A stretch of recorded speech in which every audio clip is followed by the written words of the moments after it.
Et tout de suite, nous avons le plaisir, et j'ai le plaisir de vous présenter Georges Dumas, qui est pintographe. Bonjour Georges. Bonjour Valentin. Alors bonne année à tout le monde. J'en Bonne année. profite à mon tour pour souhaiter mes voeux à tout le monde. Et je suis très content d'être parmi vous pour présenter à la fois mon travail et puis aussi un petit peu mon profil. Et donc merci d'avoir répondu présent à notre invitation. Tout de suite, on va regarder une petite vidéo qui explique un petit peu, qui montre ton travail, puisqu'on s'est rendu la semaine dernière à ton atelier. Et même deux fois. Et même deux fois. Voilà, pour découvrir un petit peu ce que tu fais. Donc, on va regarder cette vidéo. Et puis après, on pourra donc la commenter et je te laisserai te présenter pour nous décrire ton travail. Avec plaisir.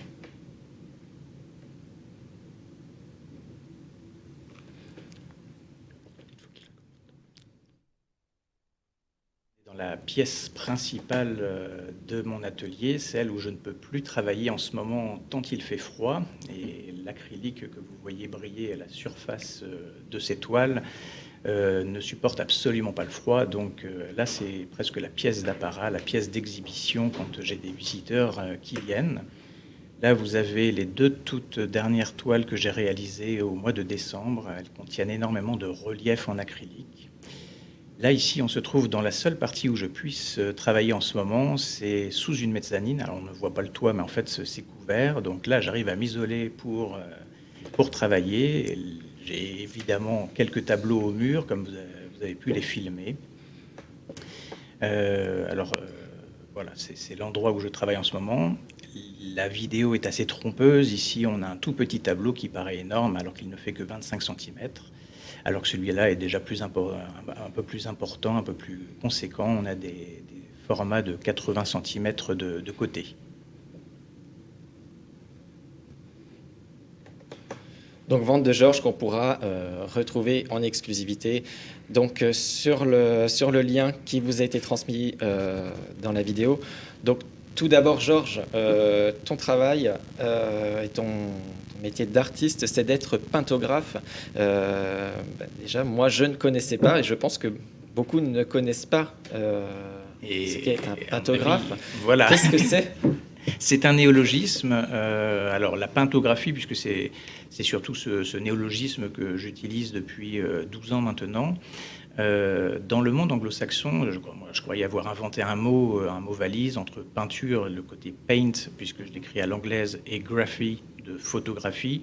J'étais très heureux de mon mot valise, en me disant c'est formidable, c'est exactement ce que je fais, à la fois de la peinture, à la fois de la photographie étant la base de mon travail. Et en fait, dans le monde anglo-saxon, le mot existait déjà. Il a plutôt tendance à qualifier je dirais de la manipulation sur ordinateur. En gros, ce sont des images retouchées par Photoshop. Alors que dans l'acception que je donne moi du mot, il y a vraiment la partie peinture en plus, donc tout le travail à l'acrylique. J'ai bien une partie photographie, j'ai bien une partie de manipulation d'images sur l'ordinateur, de transformation très profonde, mais j'achève le processus de création par une reprise à la peinture à l'acrylique avec des glacis transparents de très très nombreuses couches et des petits reliefs qu'on peut voir, qu'on a pu voir un petit peu sur la vidéo, qui seront à nouveau visibles et qui donnent vraiment un côté unique à chaque œuvre. On n'est plus dans le tirage habituel, mais on est dans la pièce unique à chaque fois. D'accord. Et d'où est venue donc l'idée de mettre du relief sur vos œuvres et surtout pourquoi des carrés ? Alors c'est une question, je pense, si elle ne m'a pas été posée 1708 fois, elle ne m'a jamais été posée. Alors le carré a plusieurs origines. La première, en fait, il y a une dizaine d'années, quand je travaillais mes images, je les déconstruisais par lignes, à la fois verticales et horizontales. Donc en fait, je déconstruisais l'image et en faisant tous ces décalages, ça faisait apparaître comme un damier. Donc il y avait naturellement des carrés un peu partout. Et à ce moment-là, ce que je faisais, c'était d'en reprendre certains en relief pour donner en fait du rythme à la surface de la toile. Et ce qui fait qu'on sort de la planéité. Mon travail n'est pas tout à fait plat. Il y a un début de troisième dimension. Depuis, je dirais, 7-8 ans maintenant, je travaille un petit peu différemment. Je compose plutôt ce qu'on pourrait appeler des sculptures virtuelles, c'est-à-dire que les modèles que je prends en photo, je les retravaille avec des minéraux, de la pierre, du marbre, du ciment, enfin, tout un tas de matières. Et là, je ne déconstruis plus mon image avec des lignes horizontales et verticales, mais je vais, comme si j'avais un burin électronique, arracher des carrés. Alors, soit je les creuse, donc on a dans certaines de mes œuvres des carrés qui semblent creuser dans la pierre, ou au contraire, comme si je les avais détachés, et là on voit des carrés qui semblent survoler les œuvres. Et des fois, il y a l'existence des deux en même temps. C'est-à-dire, on voit le carré et l'empreinte qu'il a laissée dans la sculpture virtuelle que j'avais composée avant. D'accord. Oui, ce que l'on peut voir au niveau de l'atelier, ce qui est très intéressant, c'est même en regardant de face ou de côté, enfin à 45 degrés, on va de l'autre côté à 45 degrés, on a même l'impression que certains carrés sont en creux sur un côté, et quand on repasse de l'autre côté, ils sont en relief.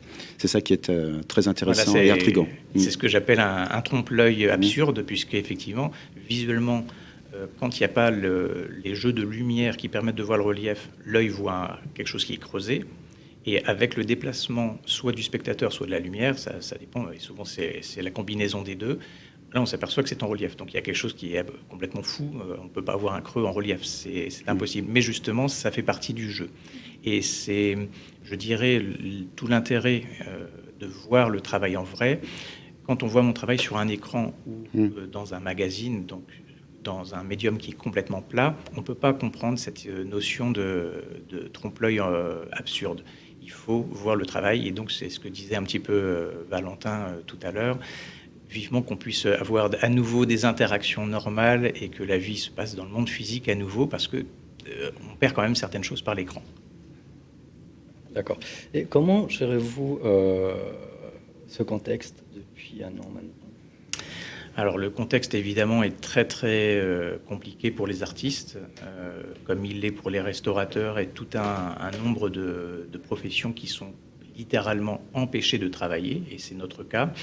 Donc c'est très difficile, bien sûr économiquement, mais c'est aussi très difficile d'un point de vue moral, car a priori le métier d'artiste, c'est un métier qui est très tourné vers l'extérieur.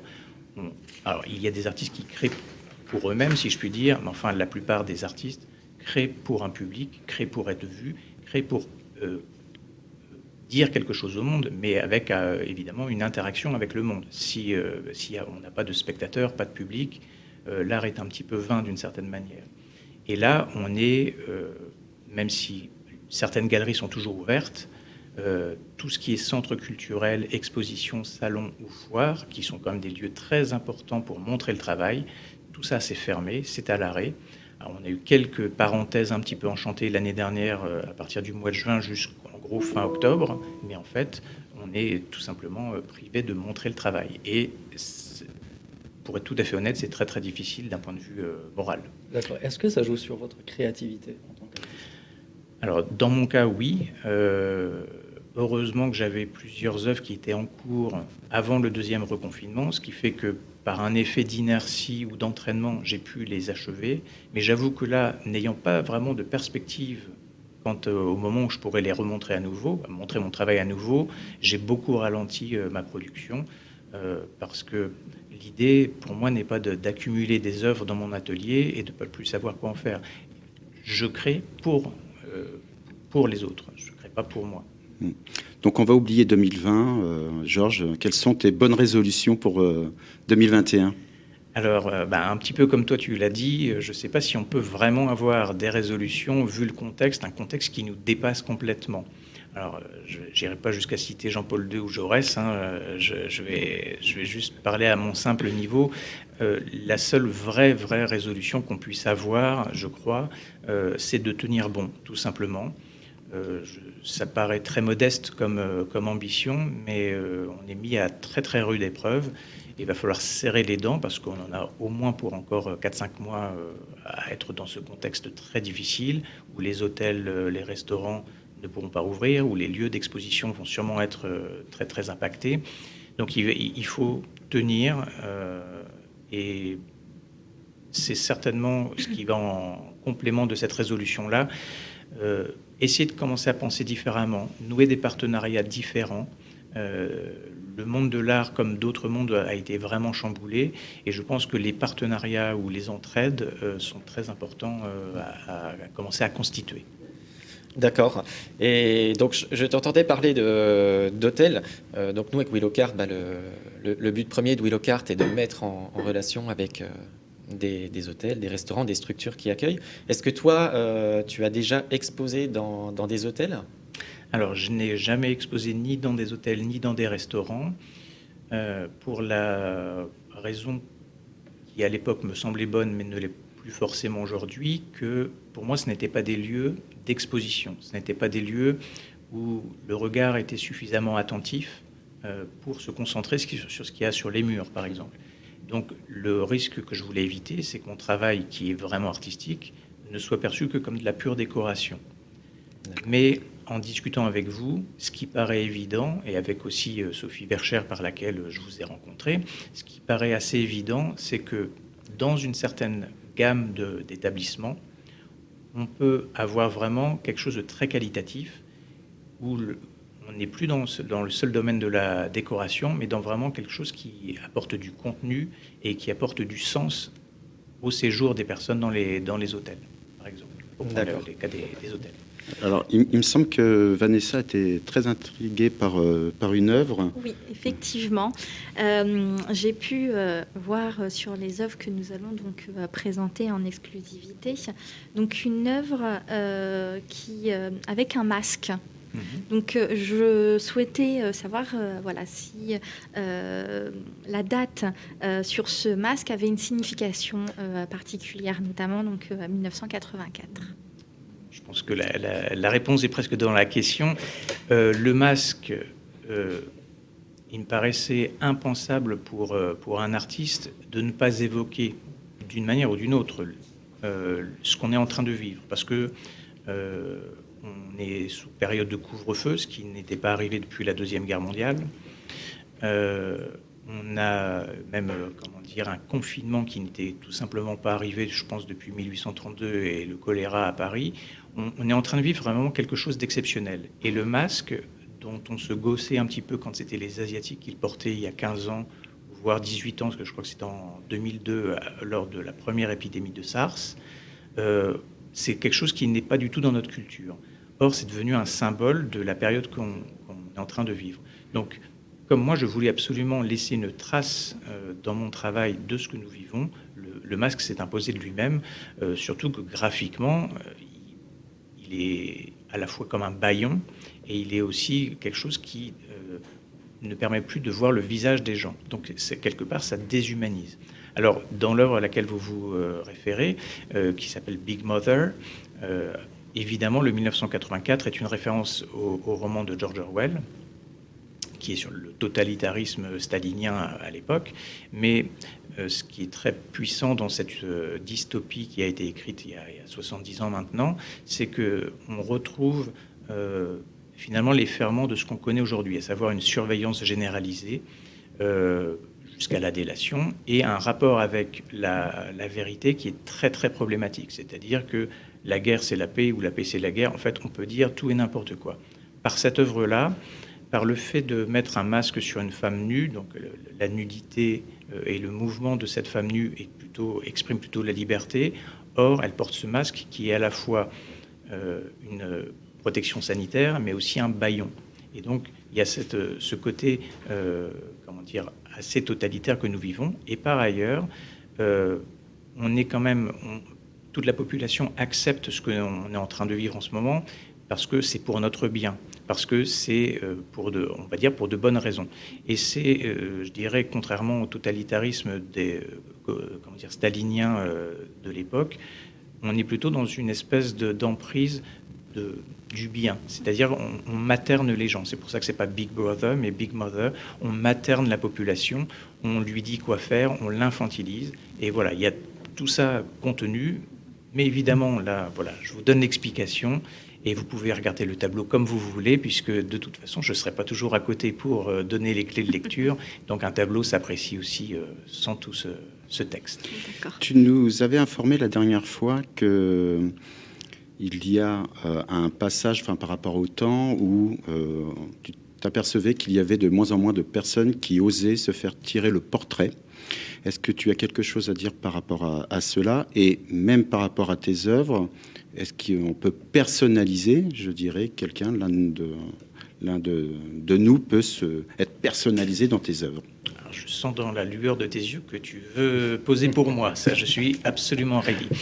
Alors, évidemment, pour mes tableaux, j'ai toujours des modèles vivants. Ce qui veut dire que n'importe qui peut servir de sujet de mes tableaux. Alors effectivement, moi je regrette profondément cette espèce de déclin de la tradition du portrait. Si on réfléchit bien aujourd'hui, depuis la Deuxième Guerre mondiale en France par exemple, il n'y a plus de portraits peints de nos grands hommes politiques. Il y a, à ma connaissance, plus que la reine d'Angleterre et le président des États-Unis qui ont encore un portrait qui soit peint. Or, si on réfléchit, nos musées sont remplis de portraits, alors souvent de la bourgeoisie ou de la noblesse, mais enfin, ça remplit peut-être pour un tiers de toutes les collections des musées du monde. Et c'est quelque chose qui est en train vraiment de se perdre. Donc je trouve qu'il y a quelque chose d'assez dramatique d'un point de vue de l'histoire de l'art.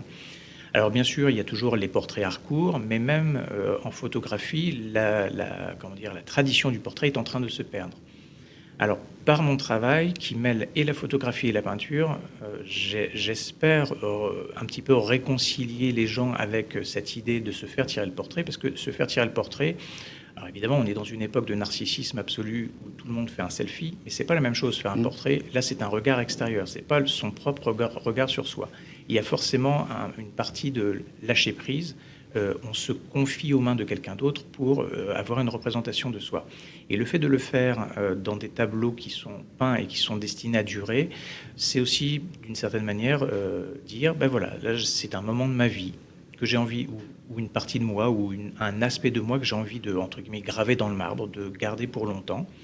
Et donc, c'est une démarche assez, je dirais, assez forte. Alors, évidemment, ça veut dire que je suis tout à fait ouvert aux commandes de portraits.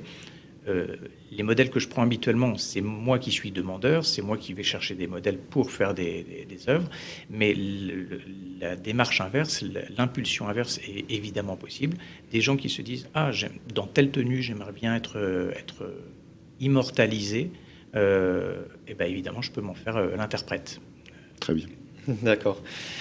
Merci beaucoup en tout cas pour toutes ces précisions. Donc je rappelle que vous pouvez retrouver les œuvres de Georges sur le site exclusivité.willowcart.fr. Donc et n'oubliez voilà. pas, c'est donc, sur le donc dans la rubrique vente privée.